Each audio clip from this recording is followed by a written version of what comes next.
오늘은 에스겔 22장의 말씀을 중심으로 나의 일상을 부르심으로 빈틈없이 채워라 라고 하는 제목의 말씀을 전하고자 합니다. 여러분 에스겔 읽으면서 그런 생각 안 드십니까? 아니, 심판하실 거면 그냥 심판해버리면 되지 뭐 이렇게 하나님께서 말씀을 많이 하실까? 이런 생각 안 드세요? 여러분 잘 보세요. 에스겔만 해도 몇 장입니까? 총 48장이잖아요. 한 장 한 장도 길어요, 짧아요? 한 장 한 장도 되게 긴데 48장까지 있습니다. 같은 시대의 예언에서 선지자 예레미야 선지자 메시지는 뭐 대동소이하지요. 예레미야 몇 장까지 있습니까? 50장 넘습니다. 52장까지 있잖아요. 예레미야도 한 장 한 장 되게 길더라라고 하는 것입니다. 여러분 근데 잘 보면은 노아 때도 하나님 심판하셨고 소돔과 고모라도 심판하셨잖아요. 그런데 그때는 하나님 거의 말씀 안 하셨거든요. 그냥 바로 다 멸망시키고 심판하고 죽여버렸다라고 하는 것입니다. 그런데 유다의 심판 앞에서는요, 진짜 엄청 길게 말씀하시고 오래도록 말씀하시고 했던 말 또 하고 또 하고 또 하고 계시다라고 하는 거예요. 이거 왜 그렇습니까? 이 자체가 유다를 엄청나게 사실은 사랑하고 있다. 뭐 그런 뜻이겠지요. 우리도 마찬가지 아닙니까? 옆집 애가 도둑질하다 걸리면 그냥 머리통 한 대 때려주고 가 임마 다시 그러지만 그럼 그만이죠. 근데 내 아들이 물건 훔치다 걸렸다. 그러면은 한두 마디로 되겠습니까? 와, 말이 많아지잖아요. 뭐 이래서 어떻게 되겠느냐고 해서 뭐 여러 가지 얼마나 많은 말들을 하겠습니까?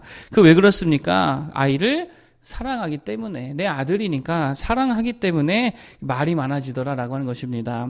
그게 꼭 하나님의 마음과 같더라라고 하는 것입니다. 그렇기 때문에 우리가 늘 하나님께로 돌아가는 자들 되기를 바라겠습니다. 그게 하나님의 본심이라는 거예요. 왜 이렇게 말을 많이 할까요? 말하는 동안에라도 돌이켜서 하나님께로 돌아오라는 뜻이겠지요. 얼마나 오랫동안 말씀하셨을까요? 그때라도 기회를 받아서 하나님께로 돌아갈 때에 그게 진짜 은혜고 하나님께서 바라시는 모습이더라라고 하는 것입니다. 그래서 하나님께로 잘 돌아가야 되는데 그것을 위해서 오늘 몇 가지 우리가 좀 해야 될 것이 무엇이 있을까? 한 3가지 정도를 살피고자 합니다. 첫 번째는 이겁니다. 자기를 성찰해라라고 하는 것입니다. 자, 2절인데 한번 보겠습니다. 2절 시작. 인자야 내가 심판하려느냐 이 피 흘린 성읍을 심판하려느냐 그리하려거든 자기의 모든 가증한 일을 그들이 알게 하라. 아멘. 여기 보니까 그들의 모든 가증한 일을 알게 해라 이렇게 말하고 있죠. 왜 그렇습니까? 깨닫고 돌아오라 뭐 이런 뜻이겠지요. 자기를 돌아보라라고 하는 것입니다. 성찰해봐라라고 하는 것입니다. 여러분은 회개의 첫걸음이 뭡니까? 자기를 돌아보는 데서부터 회개가 시작이 될 수 있다라는 것입니다. 그래서 히브리서 12장 15절에 이렇게 말해요. 너희는 돌아보아. 뭐라고요? 돌아보아 하나님 은혜에 이르지 못하는 자가 있는가 두려워하고 또 쓴 뿌리가 나서 사실은 쓴 뿌리를 확인하라는 거죠. 쓴 뿌리가 나서 괴롭게 하고 많은 사람이 이로 말미암아 더러움을 입을까 두려워하고 뭐하라고요? 자꾸 자신을 돌아보라는 거예요. 쓴 뿌리가 있는지 은혜 가운데 거하고 있는지 하나님 앞에 고쳐야 할 죄가 있는지 돌이켜야 될 모습들이 있는지 자꾸 자신을 돌아보며 성찰해 보라라고 하는 것입니다. 한 번씩 자기 성찰이 필요한 이유가 있지요. 그게 뭐냐면 인간에게는 여러분 다 맹점이라는 게 있지 않습니까? 특별히 우리가 가지고 있는 맹점이 뭐예요? 자기 자신은 잘 못 본다는 거예요. 다른 건 다 잘 봐도요. 자기 자신은 잘 못 본다라는 것입니다. 자기 죄를 잘 못 본다는 거예요. 자기 오류 잘 봐요, 못 봐요?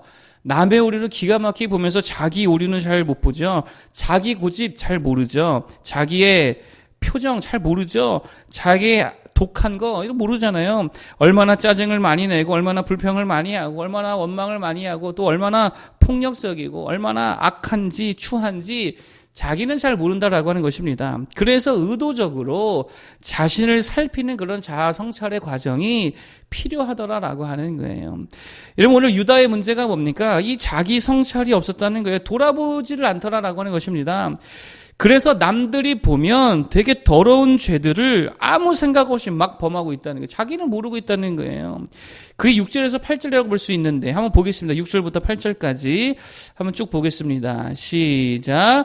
이스라엘 모든 고관은 각기 권세대로 피를 흘리려고 내 가운데에 있었도다. 그들이 내 가운데에서 부모를 업신여겼으며 내 가운데에서 나그네를 학대하였으며 내 가운데에서 고아와 과부를 해하였도다. 너는 나의 성물들을 업신여겼으며 나의 안식일을 더럽혔으며 아멘. 쭉쭉쭉쭉 이야기하죠. 여기 보니까 내 가운데에서 이런 말이 계속 반복되잖아요. 이게 무슨 말입니까? 이들의 범죄가 결코 은밀하지 않았다라고 하는 거예요. 그러니까 뭐 감추어지고 잘 안 보였던 게 아니고 대놓고 아주 니들 가운데에서 그런 범죄들을 행하고 있었다라고 하는 거예요. 부모 업신여기는 거, 나그네 학대하는 거, 고아와 과부 해하는 거, 그리고 뒤에 보니까 뭐 하나님 업신여기고 안식일 범하고 9절 이하에 보니까 막 더러운 음행하는 거, 이것을 너희들 가운데에서 그냥 훤히 다 보이는 데서 하고 있더라라고 하는 거예요. 그러면서도 자기들은 그거를 못 보고 있더라라고 하는 것입니다. 여러분, 그렇기 때문에 한 번씩 자기 자신을 돌아보는 모습이 필요하다라고 하는 거예요. 그리고 돌이켜서 깨닫고 하나님께로 돌이키는 우리 모두가 될 수 있기를 바라겠습니다. 자, 두 번째로, 그러면 자신을 뭐에 비춰서 봐야 되느냐라고 하는 거예요. 뭐에 비춰서 우리 자신을 봐야 될까요? 말씀에 비춰야 되겠죠. 12절입니다. 한번 보겠습니다. 12절 시작. 내 가운데에 피를 흘리려고 뇌물을 받는 자도 있었으며 내가 변돈과 이자를 받았으며 이익을 탐하여 이웃을 속여 빼앗았으며 나를 잊어버렸도다. 주 여호와의 말씀이니라. 아멘. 누구를 잊어버렸다고요? 나를 잊어버렸도다. 이 모든 죄악의 근간이 뭐냐? 하나님을 잊어버린 거고 하나님께서 주신 말씀을 잊어버린 거다라고 하는 거예요. 그러므로 우리가 회복해야 될 게 있다라고 한다면 다른 거 아닙니다. 하나님을 회복해야 되는 거고요. 하나님이 주신 말씀을 회복해야 될 줄 믿습니다. 그 말씀에 자꾸 나를 비춰봐야 된다는 거예요. 여러분, 결국 그리스도인의 자아성찰이라는 게 뭡니까? 말씀에 비춰서 하나님의 명령하신 그 거룩함을 이루는 거, 그거 아니겠습니까? 근데 우리가 뭘로 거룩해질 수 있냐라고 하는 거예요. 신약 성경에 뭐라 그러죠? 말씀과 기도로 거룩하여지니라. 여러분, 우리는 뭐 선한 행실로 거룩해지는 거 아닙니다. 말씀 붙들 때에, 말씀으로 나아갈 때에 그게 거룩한 삶을 살아가는 모습이더라라고 하는 거예요. 뭘로 자아성찰합니까? 뭐 혼자 뭐 침묵하면서 묵상하면서 하겠습니까? 명상하겠습니까? 아니죠. 말씀 붙들 때에 그 말씀으로부터 자기를 돌아볼 때에 진정한 그리스도인의 자아성찰이 되더라라고 하는 거예요. 여러분, 그러므로 결국 누가 회개합니까? 한번 보세요. 누가 회개하죠? 결국은요, 말씀을 자꾸 보고 읽고 듣는 자가 회개하더라라고 하는 거예요. 그래서 뭐 한국 뭐 기독교 선교 역사 보면은 뭐 그런 일들이 있잖아요. 벽에다가 말씀 발라놓고 심심해가지고 읽다가 뭐 회개하고, 또 인도의 뭐 아무개는 그걸로 담배 말아 피다가 심심해가지고 이게 뭔 글자냐고 보다가 말씀에 깨져가지고 엄청난 회개를 일으키고, 다 뭐 하다가 회개합니까? 말씀 보다가 회개하더라라고 하는 거예요. 여러분, 그래서 사실상 선교 역사는요, 어떤 역사냐면 성경 번역의 역사라고 해도 거의 뭐 맞다라고 생각합니다. 성경을 번역해서 막 전해주고 그걸 읽히게 하고 그랬더니 사람들이 그거 받아 읽고 묵상하다가 또 자기 자신의 삶을 돌아보다가 회개하고 하나님께로 돌아오게 됐다는 거예요. 말씀 보다가 다 돌아왔다는 것입니다. 근데 반대로 중세시대, 영적인 암흑시대라 그러잖아요. 영적인 회개가 거의 없었습니다. 1000년 동안에 그런 일들이 거의 별로 없었다라고 하는 거예요. 왜 그랬습니까?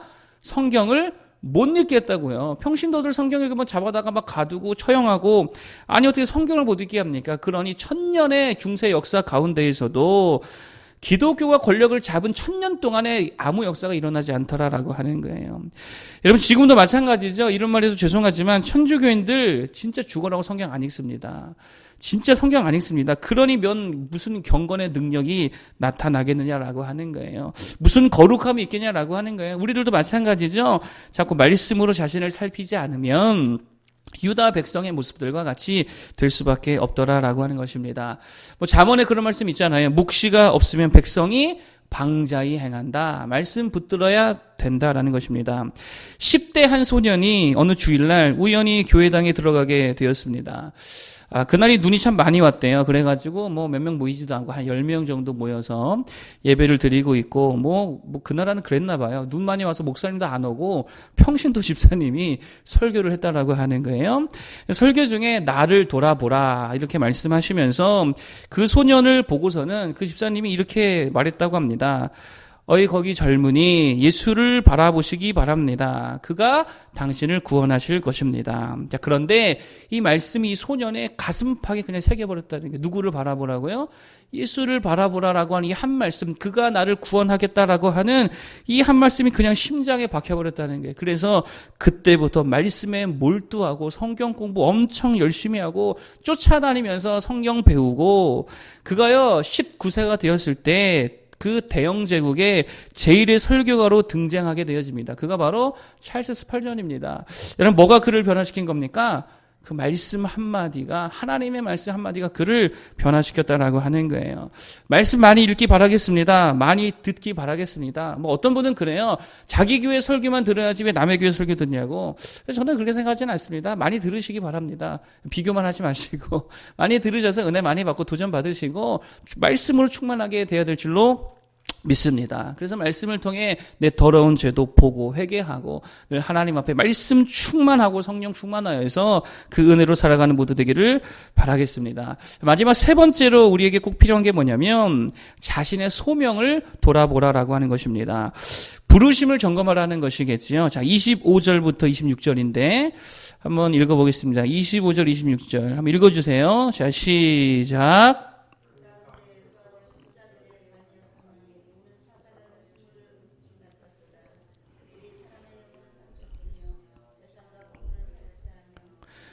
그 가운데에 많게 하였으며 그 제사장들은 내 율법을 범하였으며 나의 성물을 더럽혔으며 거룩함과 속된 것을 구별하지 아니하였으며 부정함과 정한 것을 사람이 구별하게 하지 아니하였으며 그의 눈을 가리어 나의 안식일을 보지 아니하였으므로 내가 그들 가운데에서 더럽힘을 받았느니라. 아멘. 자, 여기서 말하는 게 뭡니까? 선지자들과 제사장들과, 뒤에 보면 왕들도 나오는데, 고관들, 왕들이 자신을 향한 하나님의 소명, 그 부르심을 다 망각하며 살았다는 거예요. 여러분, 소명이 뭡니까? 하나님 우리 부르셨다는 거잖아요. 뭐 하라고 부르셨는지 그거를 점검하라는 거예요. 하나님 우리를 왜 부르셨습니까? 무엇을 위하여 부르셨느냐라고 하는 거예요. 그것을 점검하고 그 부르심을 회복하는 모습이 있어야 된다라고 하는 것입니다. 그런데 유다의 선지자들과 제사장들, 그 부르심의 소명을 잊어버렸다라고 하는 거예요. 여러분, 선지자의 소명이 뭡니까? 하나님 선지자를 왜 부르셨습니까? 뭐 하라고요? 하나님 말씀 전하라고 부르신 게 선지자들의 소명이잖아요. 그런데 유다 백성들, 이 시대 유다 백성들의 선지자들이 뭐 했다는 겁니까? 재산과 보물을 탐했다는 거예요. 엉뚱한 말씀 전하고 하나님이 말하지도 아니하였는데 자의적으로 말씀 전하고 그랬다는 거예요. 소명을 잊었다는 것입니다. 제사장들의 부르심이 뭡니까? 백성들의 거룩함을 위해 일하는 직분이잖아요. 그런데 이들도 그거 소명 다 까먹고 살았다는 거예요. 왕들의 소명이 뭡니까? 마찬가지 하나님의 통치를 이루는 거 아니겠습니까? 근데 다 자기밖에 모르고 자기 주머니만 채우고 있었다라고 하는 거예요. 자신을 향한 하나님의 부르심을 다 잊고 살아가고 있었다라고 하는 것입니다. 여러분, 우리도 마찬가지라는 거예요. 하나님께서 나를 부르신 그 부르심의 이유와 목적을 점검해 봐야 된다는 거예요. 그리고 다시금 그 부르심을 향해서 달려가는 모습이 되어야 될 줄로 믿습니다. 여러분, 그래서 어제 뭐라 말씀드렸죠? 일상에 집착하지 말라 그랬죠? 우리 일상에 뭐 이렇게 위대한 일이 있다고, 우리 일상에 뭐 이렇게 중요한 일이 있다고, 자기 일상에 자기 일정에 뭐 이렇게 집착하냐라고 하는 거예요. 무슨 말입니까? 부르심과 상관없는, 하나님의 부르심과 상관없는 일상으로 내 일상 채우지 말라는 거예요. 우리 일상이 뭘로 채워져야 됩니까? 하나님의 부르심으로 채워져야죠. 소명으로 채워져야죠. 사명으로 채워져야죠. 그래서 내 삶에 하나님의 부르심으로 꽉꽉 채워져서 다른 빈틈이 없어야 될 줄로 믿습니다. 그런데 일상이 막 텅텅 비어 있다. 하나님의 부르심에 대해서는 텅텅 비어 있고 그저 사람 만나 떠드는 걸로만 채워지고 있고 놀고 먹고 마시는 걸로만 채워지고 있다라고 한다면 이걸 뭐라 그래요? 이걸 타락이라 부르는 거예요. 타락이라고. 그게 오늘 유다 선지자들과 제사장들과 고관들의 모습이더라라고 하는 것입니다. 하나님의 부르심과 사명으로 꽉꽉 채워지는 인생, 그걸로 정말 빈틈없이 채워지는 우리 모든 일상들 되기를 간절히 축복합니다. 정말입니다. 빈틈없이 주님으로 채우는 우리 모두가 될 수 있기를 간절히 축복합니다. 오늘 세 가지 말씀드렸죠. 첫 번째, 자신을 성찰해라. 두 번째, 말씀을 꼭 살피라. 세 번째, 부르심과 사명을 점검해라. 그래서 늘 회개하는 인생으로 하나님 앞에서는 귀하고 복된 자들 되기를 간절히 축복합니다. 기도하겠습니다.